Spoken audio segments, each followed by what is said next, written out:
আজি প্ৰথম খবৰটো হৈছে 23 পৰা 30 আগষ্টৰ ভিতৰত প্ৰতিগৰাকী শিক্ষক-শিক্ষয়িত্ৰী, অধ্যাপক, অধ্যাপিকাৰ কৰোনাৰ পৰীক্ষা বাধ্যতামূলক কৰা হৈছে।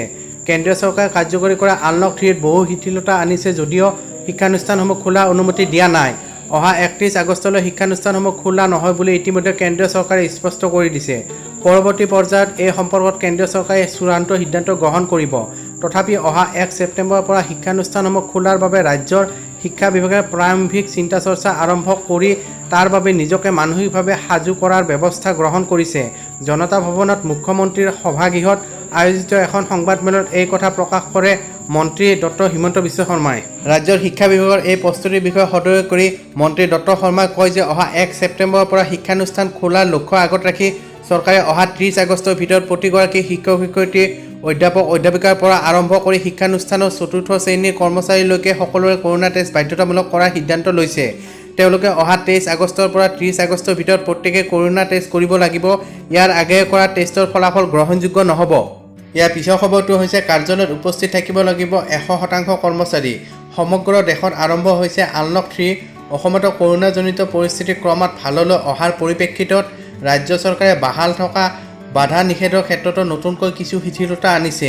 এখন সংবাদমেলত স্বাস্থ্যমন্ত্ৰী ডক্টৰ হিমন্ত বিশ্ব শৰ্মাই কয় যে এতিয়াৰে পৰা প্ৰতি সপ্তাহৰ সোম আৰু মঙলবাৰে আন্তঃজিলা যাতায়াত কৰিব পাৰিব। উক্ত দুটা দিনত আন্তঃজিলা যাতায়াতৰ ক্ষেত্ৰত অনুমতি প্ৰদান কৰা হৈছে। সেইদৰে কাৰ্যালয়ত এতিয়াৰে পৰা 100% কৰ্মচাৰীৰ উপস্থিতিৰ অনুমতি প্ৰদান কৰা হৈছে। ইফালে দোকান পোহাৰ খোলাৰ ক্ষেত্ৰত বৰ্তমান বাহাল থকা এদিন ৰাস্তাৰ এফালৰ আন দিনা অন্য দিশৰ দোকান খোলাৰ নীতি বাহাল থাকিব। পথৰ এটা ফালে যিদিনা দোকান খোলা থাকিব সেইফালে থকা শ্বপিং মল, জিম, চেলুন আদি সকলো খোলা ৰাখিব পাৰিব। লগতে তেওঁ কয় যে প্ৰতিদিনা সন্ধিয়া 6 বজাৰ পৰা পুৱা 6 বজালৈ ৰাজ্যখনত সান্ধ্য আইন বাহাল থাকিব। একেদৰে প্ৰতি সপ্তাহত শনি আৰু দেওবাৰে চহৰাঞ্চলত সম্পূৰ্ণ লকডাউন বাহাল থাকিব। সংবাদমেলত তেওঁ অহা 30 আগষ্টৰ ভিতৰত ৰাজ্যখনৰ পৰিস্থিতি ভাললৈ অহাৰ আশা ব্যক্ত কৰি কয় যে এই ক্ষেত্ৰত ৰাইজে সম্পূৰ্ণ সহযোগ কৰিব লাগিব। জনসাধাৰণে মাস্ক পৰিধান কৰাৰ লগতে সামাজিক দূৰত্ব মানি চলিব লাগিব। ইয়াৰ পিছৰ খবৰটো হৈছে মহানগৰীত এমাহত 178 জনক গ্ৰেপ্তাৰ। মাস্ক পৰিধান নকৰা লোকৰ পৰা 3 লাখ জৰিমনা সংগ্ৰহ কৰিছে মহানগৰ আৰক্ষীয়ে। একাংশ লোকে লকডাউনৰ নীতি নিৰ্দেশনা উলংঘাৰে বিভিন্ন অজুহাত দেখুৱাই মহানগৰীত টিঘিলঘিলাই ফুৰিছে। লকডাউনৰ নীতি নিৰ্দেশনা উলংঘন কৰা লোকসকলৰ বিৰুদ্ধে মহানগৰ আৰক্ষীয়ে অভিযান অব্যাহত ৰাখিছে।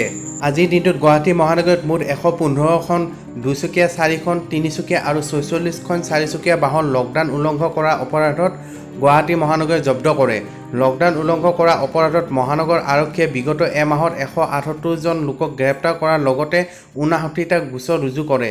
বিগত মাহটোত মাস্ক পৰিধান নকৰা লোকৰ পৰা মহানগৰ আৰক্ষীয়ে 3,01,500 টকা জৰিমনা সংগ্ৰহ কৰিবলৈ সক্ষম হৈছে। ইয়াৰ পিছৰ খবৰটো হৈছে অহা 5 বছৰত ভাৰতত 11.5 লাখ কোটি টকাৰ স্মাৰ্টফোন আহিলা-পাতি উৎপাদন কৰা হ'ব। কেন্দ্ৰীয় তথ্য প্ৰযুক্তি মন্ত্ৰী ৰবি শংকৰ প্ৰসাদে আজি কয় যে চৰকাৰে আৰম্ভ কৰা উৎপাদন সম্পৰ্কিত উদগনি আঁচনিয়ে ইনচেণ্টিভ স্কিম চমুকৈ PLI 3 লাখ প্ৰত্যক্ষ আৰু প্ৰায় 9 লাখ পৰোক্ষ চাকৰি সৃষ্টি কৰিব। আঁচনিখনৰ প্ৰগতি সন্দৰ্ভত মন্ত্ৰীজনে কয় যে ভাৰতত মোবাইল ফোন আৰু ইলেক্ট্ৰনিক্স সামগ্ৰীৰ উৎপাদন বৃদ্ধি কৰিবলৈ লোৱা এই আঁচনিয়ে ঘৰুৱা আৰু বিদেশী কোম্পানীসমূহৰ পৰা ভাল সঁহাৰি লাভ কৰিছে। মোবাইল এণ্ড ইলেক্ট্ৰনিক্স PLI স্কিমৰ বাবে 22খন আবেদন পোৱা গৈছে। 40টা কোম্পানীয়ে আহিলা-পাতি উৎপাদন আঁচনিৰ প্ৰতি আগ্ৰহ দেখুৱাইছে। এই কোম্পানীবোৰে আগন্তুক 5 বছৰত ভাৰতত 11.5 লাখ কোটি টকাৰ মোবাইল ফোন আৰু আহিলা-পাতি উৎপাদন কৰিব আৰু তাৰ ভিতৰত 7 লাখ কোটি টকাৰ উৎপাদন ৰপ্তানি কৰা হ'ব। এখন সংবাদমেলত প্ৰসাদে এই কথা প্ৰকাশ কৰে। তেওঁ কয় যে এই কোম্পানীবোৰে 3 লাখ প্ৰত্যক্ষ আৰু প্ৰায় 9 লাখ পৰোক্ষ চাকৰি সৃষ্টি কৰিব।